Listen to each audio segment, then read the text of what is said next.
According to reports from Guangming Juizhaonet and other media, Professor Li Zhaoliang spent over a decade compiling original materials from world history. By comparing over 600 maps from various regions between the 14th and 19th centuries and analyzing place names, etymology, topography, and annotations, he proved that the true creator of the Kunyu Wango Quantu complete map of the world was not Matteo Ricci or European navigators and geographers, but rather a Chinese person from the Ming Dynasty during Zheng Hu's voyages to the Western Seas. This discovery exonerated a 600-year-old historical injustice. Zheng He's fleet, which included over 200 ships and 27,000 men, had various types of vessels, including watercraft and horse-drawn boats.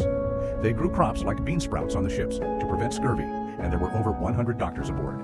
The size of the fleet, the number of sailors, and the duration of the voyage made Zheng He's expeditions the true pioneers of the Age of Discovery, far surpassing European explorers like Magellan, Columbus, and Vasco da Gama, who came decades later. This challenged the current history of the Age of Discovery, cartography, and science. In 2012 and 2013, Li published two monographs, Kunyu Wanguo Quantujiemi, Decoding the Complete Map of the World, and Chuande Jinpai Qishi Lu, The Revelation of the Chuande Gold Medal, which rewrote the belief in the Western learning entering the East. From 2010 to 2015, Li gave over 40 public lectures at major institutions like the China Foreign Affairs University, People's Daily, Tsinghua University, Peking University, Renmin University, Beijing Capital Normal University, the Royal Geographical Society in the UK, Hong Kong University, and various institutions in the US and Taiwan. His lectures attracted seasoned professors, researchers, and experts in history, anthropology, international relations, and archaeology. Virtually no one raised opposing views. As Einstein said, "My theory may never be experimentally proven right, but a single experiment can prove it wrong." In other words, if no one can prove me wrong, then I must be right. The most important tool in science is falsification. What is falsification? It's something that is unreasonable or violates logic, and therefore must be false. Arthur Conan Doyle, the author of Sherlock Holmes, said, "Once you eliminate the impossible, whatever remains, however improbable, must be the truth." There are 4 rules when examining ancient maps. First, in the 16th century, there was no aerial photography or satellite remote sensing. Map makers had to survey firsthand to create maps. If you've never been to a place, you can't create an accurate map of it. Second, the map maker is most familiar with his own country and wouldn't know more about other countries than his own. Third, transcribed maps can never be more accurate than the originals. Fourth, geographical place names on maps are timestamps of their era.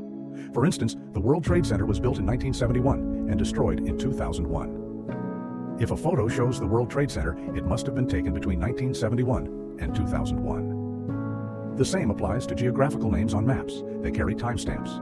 I compared over 600 maps from different countries between the 14th and 19th centuries and concluded that cartography was created by China, not the West.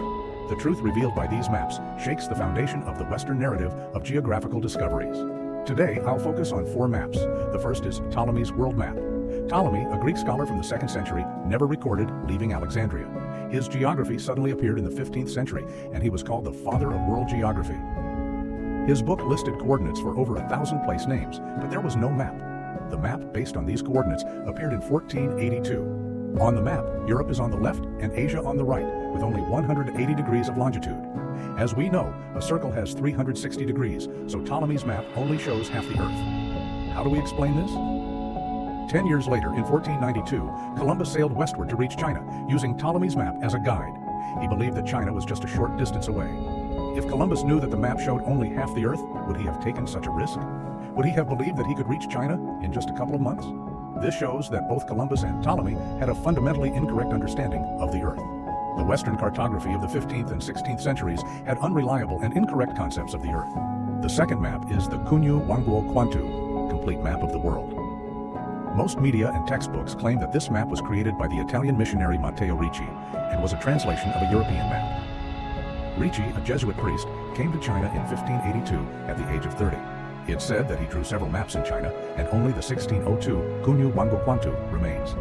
This map is large, measuring 12 feet wide and 6 feet tall, and is entirely annotated in Chinese.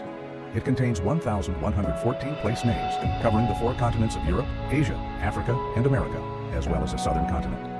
Western cartographers have called it the impossible black tulip because its content contradicts Western records of geographical discoveries which cannot be explained. Hence, from a Western perspective, it was impossible to create such a map. The Italian portion of this map is very rudimentary. Even elementary school students know that Italy's map resembles a long boot with a pointed toe and heel. But this map brought by Ricci does not show that.